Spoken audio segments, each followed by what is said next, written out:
Vandersloot, 8 seconds to go. Vandersloot through the legs, cuts in and lays it home to tie the game. Oh, what a move from Courtney Vandersloot. Here's Taurasi around the Griner screen. You bet! From 3. Diggins-Smith, the crossover, the attack, and the lay. What a breakdown from Skylar Diggins-Smith. New York, stand up! The WNBA is so important. Okay, Tom. God bless. Good night. This is nothing but that sports talk. Yeah, the WNBA finals is only going to continue to get intense from here as I walk you through this episode of Nothing But That Sports Talk. Rafique, Louison, alongside We Got Game's own Jasmine Baker. Welcome to the show. Thank you for having me on again. Exactly. Now, I want to touch upon a lot of stuff that happened, starting with Game 2 of the finals. Like, what are your impressions about the way it played out and the series as a whole? Still as thrilling as the first game. I'm hoping Chicago can take it to 4 and leave it at 4, win at home, win the first title at home. I've been really exciting to watch as far as seeing who's going to step up. Obviously, Khalil Copper, is out here just balling on these girls. It's been crazy to see her. It's been fun to also watch Skylar Diggins-Smith. Been a huge fan of hers. Since she's been in when she was at Notre Dame, I was a fan, but when she was here in Dallas, been a fan. Wanted to see her win for a long time. So I can see how that hunger has always been here. And so to see her finally being in a good position that should be in to, possibly win a title.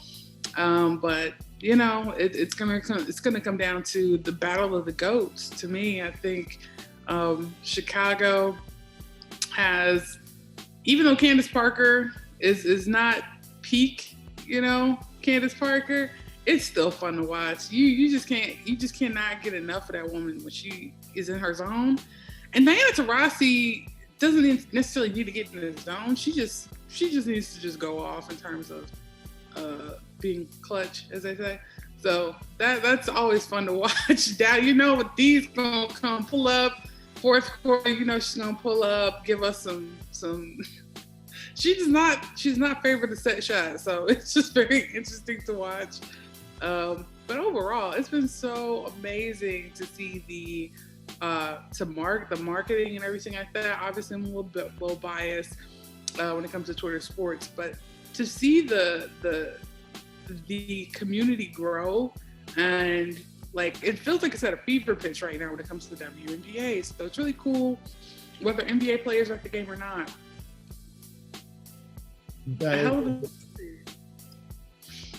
That is also true. I mean, this is the matchup that you pretty much expected between two teams that literally start off with home court advantage in the first round and went all the way upsetting the top 2 teams in the WNBA, and they're giving us the treats.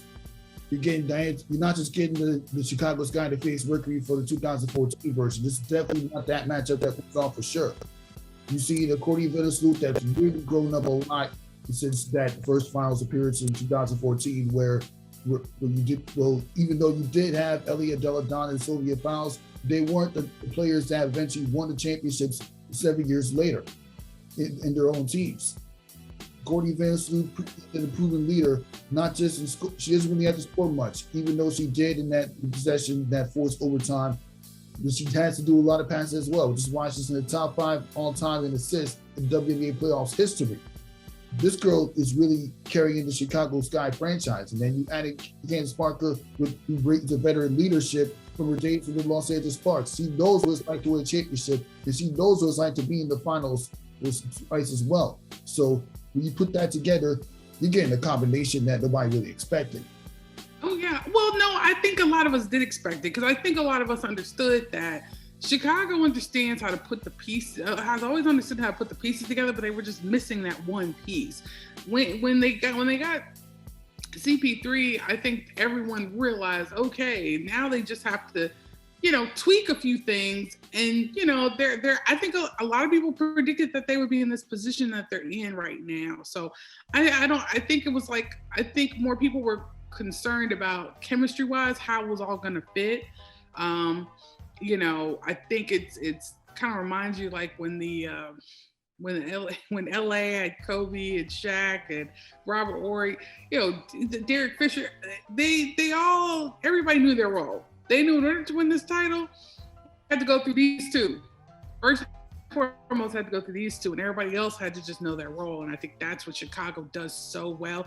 And I think once Chicago figures out a way to keep you, to keep you out off your game, and they're just going in there with their game plan, they just can't be stopped. They really can. And Candace Parker is the main reason for that. She's not just giving you points and rebounds, she's also getting teams involved. And you see that during the series clinching to the WNBA semifinals. I mean, we kind of thought that they weren't going to get past Connecticut, especially since they couldn't defeat them last year without Candace Parker. And Candace Parker being Sparks, they couldn't defeat the Connecticut Sun last year either. But you put them all together, and yeah, you see they're the ones in the WNBA finals. And right now, this Chicago Sky team, this is the same one that started off 2-5. Lost to the Phoenix Mercury at the buzzer by Kia Nurse, who's not playing due to a season-ending injury. Now, they've grown up a lot faster than we expected. Yeah, I mean, listen, I knew Chicago was was likely to go be in the situation, definitely after they picked up Candace. But listen, I'm a big fan of merchandise, as y'all know, but when it comes to, you know, when you look good, you play good, they had the best Nike set of jerseys this season, hands down. So I already knew I had them picked off that alone. Now, some people call me crazy, but I mean, the last time Asia won MVP, I called it that season too. So, you know, I think there's a lot to it than just what's on the court sometimes. And Chicago came in with all the swagger in the world and understood too what they could potentially do for the city of Chicago, for their franchise. And I think they're hungry. They're hungry. They want this bad. You can tell. I mean, right now, like I said on another podcast the other day, that only team standing in their way is themselves. So I'm excited to see what they do at home. That's going to be a lot of fun. Yeah, and I'm also excited to see how the Phoenix Mercury get picked up to where they left off in the winning game too. Diane Taurasi, Brittany Griner, this conversation, they know how to play together. And you add Skylar Dickens-Smith coming from her days with Tulsa Shock in the Dallas Wings, and she's contributed a lot as well. She's doing what she can for the team. Yeah. Talking about, they put this big three together for a reason, to get back to the WNBA finals, even though it did take a couple of years. And then, not to mention, you added Sophia Cunningham, the most underrated shooter in this playoffs right now. I mean, I kind of knew she was going to be somewhat of a help after the way she went off against New York Liberty in the first round. Ari was right when she told you don't sleep on Sophia Cunningham. What are your impressions? You know, to me, it's bigger than Sophie. Like, you know, everybody has to contribute. It's the same with the same way Chicago has figured out their game plan and executing, everybody understanding their role. It's no different with Chicago. I mean, it's no different with Phoenix. And that's the beauty. BG is playing some of the best basketball I have ever seen in my life. And I love it. Go Houston. It is ridiculous right now. She cannot be stopped. She was on a tear in that first quarter last night. I was like, so is anybody going to guard her? And is anybody else going to score was the real question. But, you know, again, it's like, if it ain't broke, don't fix it.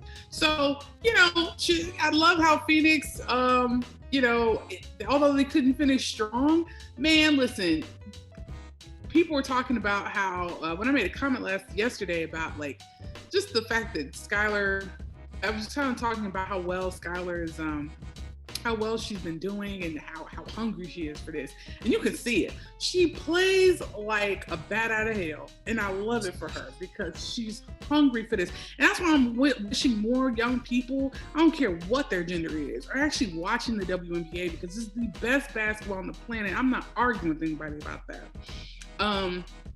Her hustle play is masterclass in hustle plays. because people were talking about how she didn't score much last night. And I'm like, sis almost left with a triple-double. Don't play Skylar Diggins-Smith. I said she's such a force, but she's quiet sometimes offensively.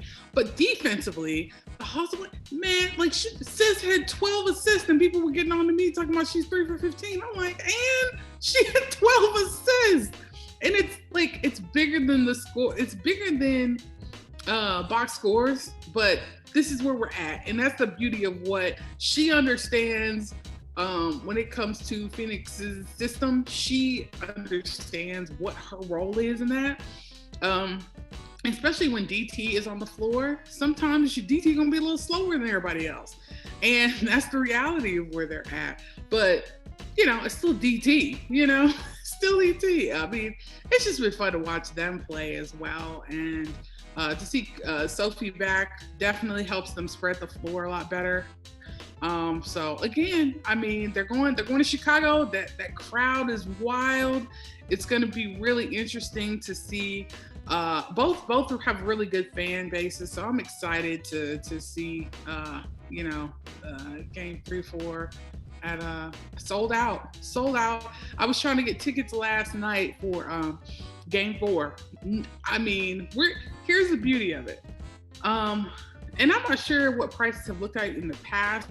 I mean, $600 for a ticket. That's where we're at right now. $600 a ticket. 12.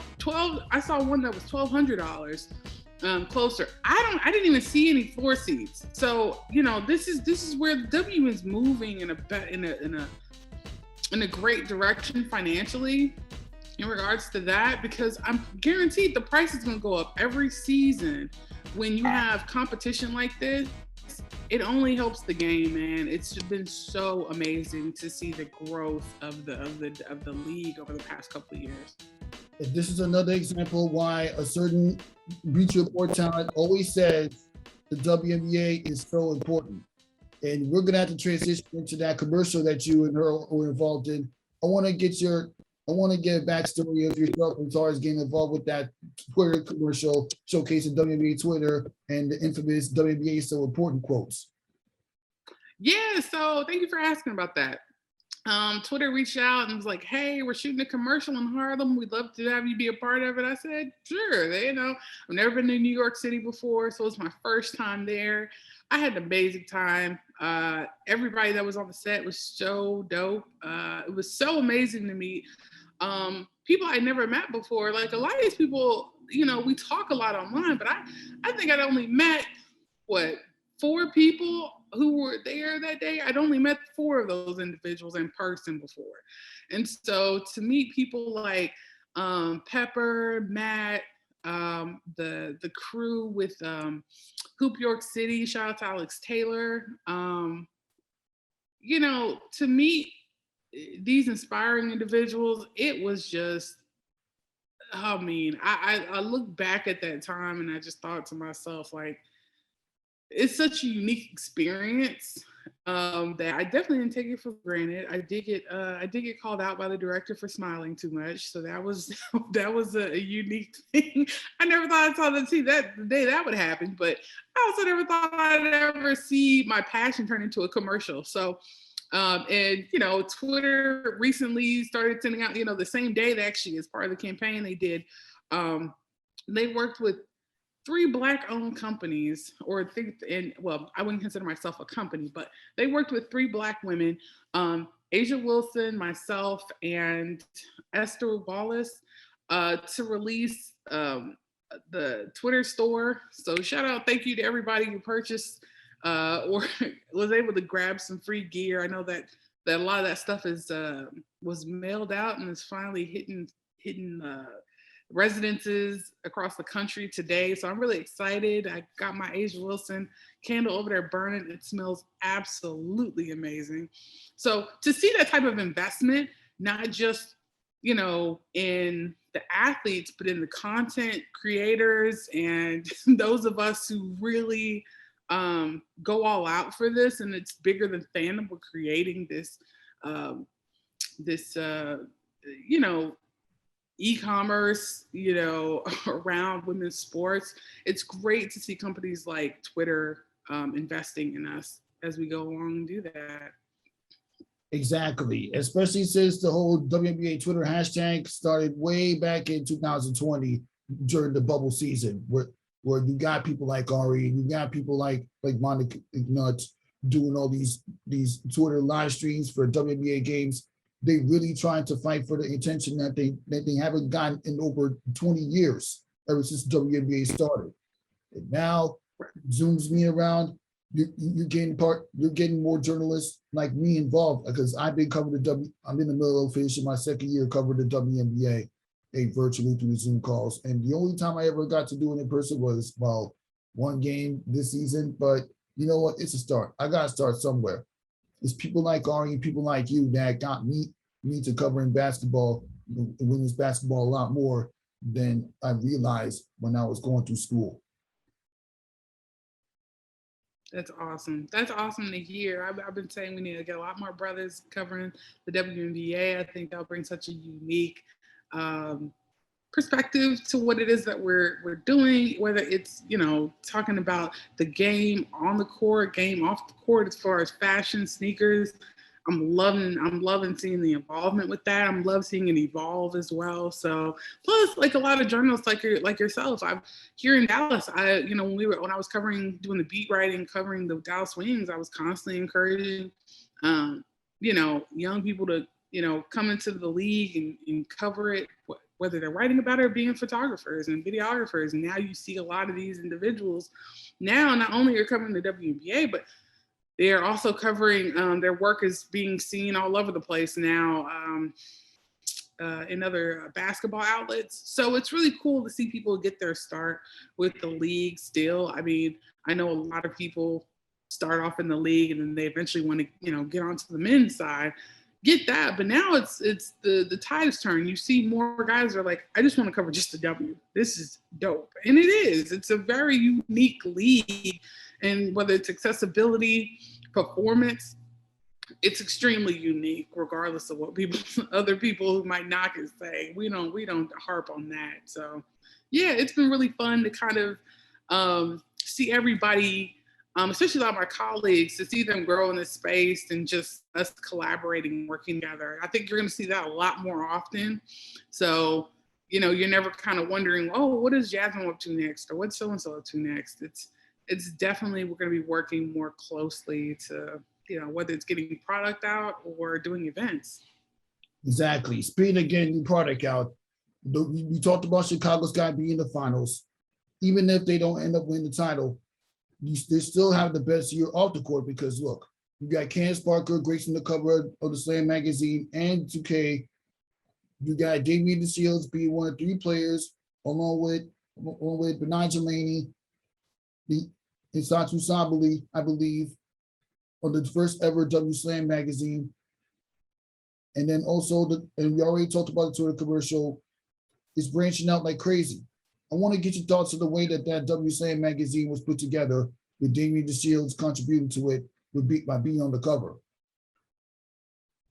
Yeah, so I don't know the gist of all of that, but what I do know is that they reached out to me about doing a Houston Comets story, so I ended up doing that. But yeah, it was Diamond DeShields, Benai Jelani, and Rafique on the cover. And yes, so trust me, I definitely believe Satu's gonna end up on somebody's magazine cover one day. Girl is absolutely gorgeous, and I love her game. I can't wait to see it mature. But for now, yeah, I mean, they reached out and said they wanted me to work on a story for them. I contributed to that. I thought it was really, it's long overdue, because it's something I've been wanting to do for a long time, is do a guest editor for a magazine and make it all WNBA. So to see Camille and her team at W Slam magazine bring that all together, long overdue. I'm glad to see them collaborate with the league to make that happen in the anniversary year. Very on point. Again, like I said, the rollout for this year, has been interesting to see, you know, everything they're doing to get the, you know, word out about the league. The numbers are going up like crazy in terms of viewership. So I'm not exactly surprised to see that it sold out. I mean, you know, and I know a thing or two about stuff being sold out. I consistently see the demand that's there. I just feel like not enough people are valuing the merchandise. I feel like it's probably a handful of us that really truly get it. So to see more brands hopping on board and reaching out to some of us and saying, hey, we definitely want to, you know, collaborate with you and, you know, get this merchandise popping. It's been great to see that. So, but yeah, I mean, I'm hoping in the future I can definitely work with Slam, W Slam some more. Yeah, I mean, taking from a guy who was interviewed for a job at W Slam, it's not going to be an easy task. It's really not. But I want to touch up on the way that the WNBA playoffs going. Like, out of all the teams that were eliminated before the finals, which one you thought was more disappointing? Connecticut, hands down. I think most people will probably say Connecticut. I think there were such high hopes with Jonquel Jones being the league MVP this year. So, you know, I think they're just underwhelming performance down the stretch, but I don't think that there's any. I think that they're kind of where Chicago was, where they're just possibly missing that piece, or, you know, having that championship or playoff caliber player on the team that could really, a veteran presence that they really could use. You know, for me, I don't question whether or not Connecticut's going to be back in the playoffs, possibly in the finals next year. So I'm not too worried about it. I think it's something that they can tweak during the offseason and get it figured out just like everyone else. Exactly. But to be fair, they were without a lot of people forget they were without Alyssa Thomas up until the final week of the season. And Jonquel Jones had to take time off because to play in another basketball league. And during that time, they were getting owned by the Chicago Sky in Chicago. And they had that one blowout loss against Seattle Storm at home. They didn't make it to the Commissioner's Cup, but they lost to the Storm there too. Which leads you to this question. What are your impressions about the WNBA installing a Commissioner's Cup to the league, even though it doesn't count towards the regular season record? Repeat the question one more time. What do you think about the idea of the WNBA installing the Commissioner's Cup during the 25th anniversary season, even if it doesn't add to a regular season record?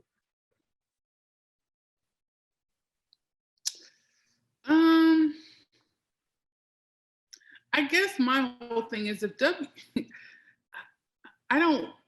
off rip. Let me caveat the disclaimer with I don't know what Kathy's reasoning was for doing the Commissioner's Cup, but I am a anti-extra games that these women are not being fairly compensated. Now, some people say, yes, they got paid, but there are some players who definitely don't agree with the Commissioner's Cup in terms of how that money is actually dished out. So how they're compensated. And to me, I'm just like, if you get to the finals, yeah, to me, I'm like, put that money towards finals bonuses. Like, I'm not a fan of players that play year round playing in a, you know, this extra tournament. I don't know. It's still weird. I think a lot of people don't exactly see the point of it. It's not enough for me to care about. Like, you know, it still brings eyes to the league, but it's not enough incentive, I guess, involved for me to care that this should continue. That's an interesting point. You got a lot of meaningful regular season games and played the second half. Not to mention the first half, they had to play that.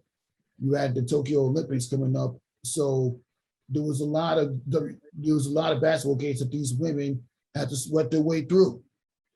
And not to mention the college players got drafted to the WNBA, they had to play. They just had a tournament, and unlike the NBA, you only get 1 month before you have to play in the pros following being drafted.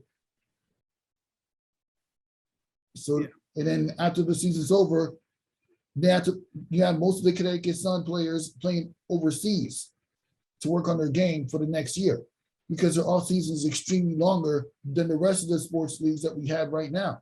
So Camille did mention that we hope for a day that the players don't have to play extended amount of basketball when they don't really need to. But yeah. That's I mean that's I just they're playing year round. There's just I don't get it, but then again, that's above my pay grade. Yeah. But out of all the stars that made their debut in this year's playoffs, like Rafique Guawale from the Dallas Wings and the Sabrina Ionescu from the New York Liberty, which one do you see having a brighter future in the WNBA postseason?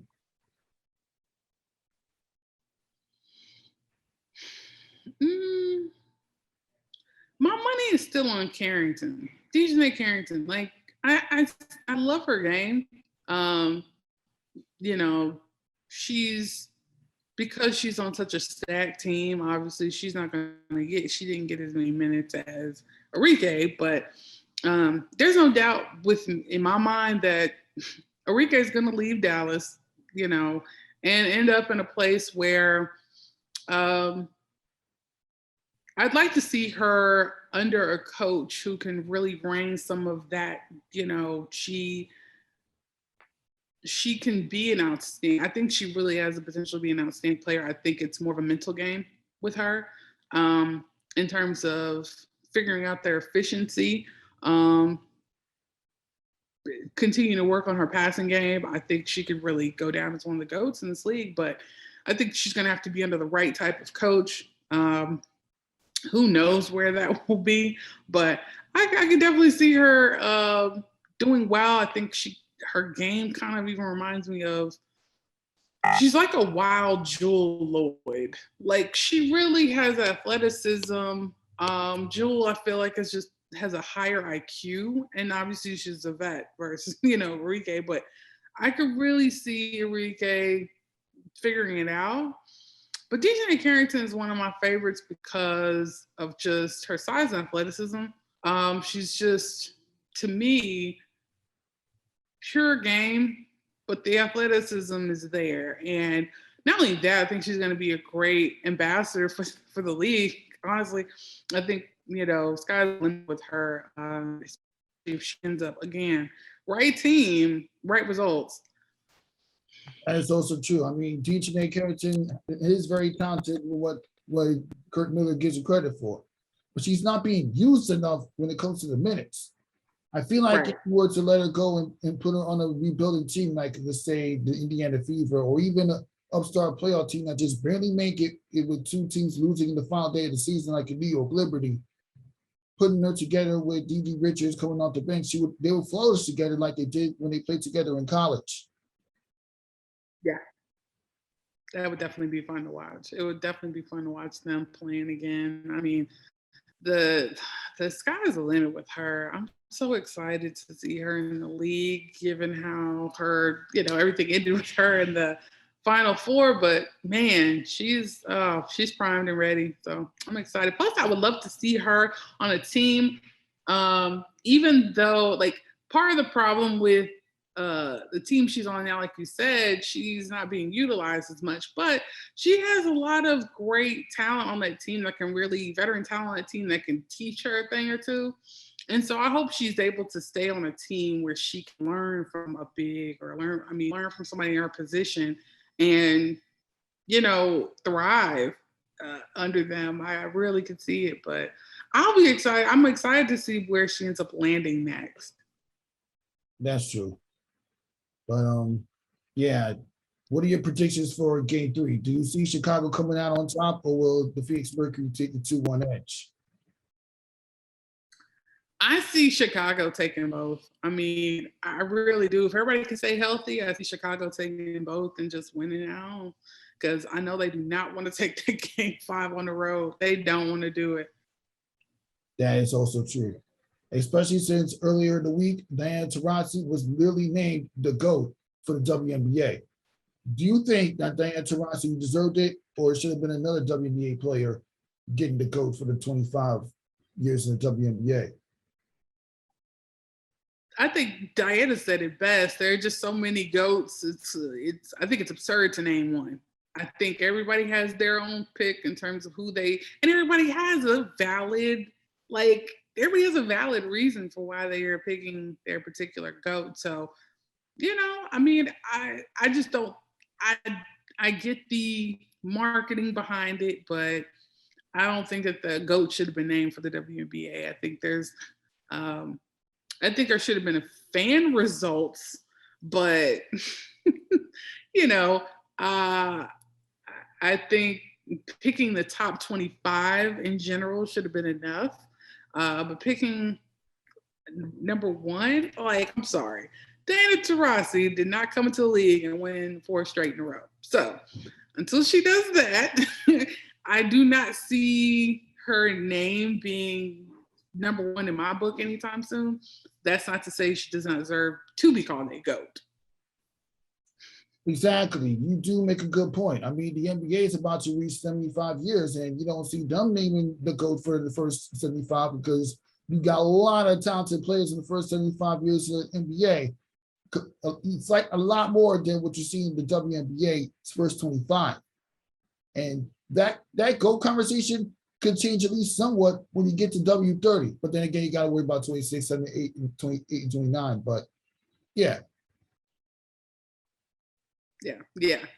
I mean, honestly, man, it was so good to see all of those. I love the jacket. I love the content behind it. The rollout. It was really dope to see that. I'm glad that the league, I would have loved to see more teams do like the Aces. I think LA, the Aces in New York really did a good job in terms of showing love to old school teams or old school players. I would have loved to have seen more teams kind of like Dallas show love to Detroit. Shock, that would have been dope. But at the same time, I realize some people are not going to do certain teams justice, do players justice. So I'd rather some of these teams leave that alone. But overall, seeing the rollout for that was really, really dope. I think the league did a great job with that. I think it would have been doper to have merch around that. So, that's always going to be my angle. Like, is there merch for it? I know fans would have loved it, especially what I have in mind for it. But we can't have it all, it seems like. But at the same time, you said what? I said that is also true, especially since we released that WNBA orange hoodie. Everybody that watched the WNBA was buying it, even the journalists. You see him coming on the air with the WNBA sweatshirt. I get it. It's a WNBA. That needs a lot of attention, and the women's game needs a lot of attention. You got women that could talk in the WNBA too, like Brittany Griner. You talked about her game earlier this year. Not to mention the dunks that she could do. Yeah, no, I mean, Brittany Griner has been dunking since middle school. So, anybody who lives here in Texas has probably seen her play at least once. So, yeah, man, just seeing BG, to me, to see a more grounded and rooted BG from what I can see and based on what we know in terms of what she's talked about, in terms of the transformation that she's had to go through to get to where she's at. It's been fascinating to see. I'm very proud of her because, a lot of us realize these individuals are bigger than basketball. To see, because my whole thing is a lot of athletes have only been known as a basketball player all their lives. And I think some of them, as they get older, they realize I need to do more, whether it's taking care of themselves better or focusing on what's life going to be like after basketball. And I think you have to ask yourself a lot of existential questions as an athlete when those things happen. And so to see that impact, off the court impact her game, it's no wonder she's having an MVP season. Yeah, it's really no wonder. Well, that concludes the episode of Nothing But That Sports Talk. Thank you for stopping by, Jasmine Baker. And I love the work you do as far as you're involved with WNBA and Twitter. That's just so amazing. And thank you, sweetheart. I appreciate that. And I can't wait to see what happens next with the WNBA finals. And, well, yeah, of course, there's an NBA season coming up. But let's just enjoy what we can. And to all the ballers out there, get your head in the game and enjoy the WNBA finals.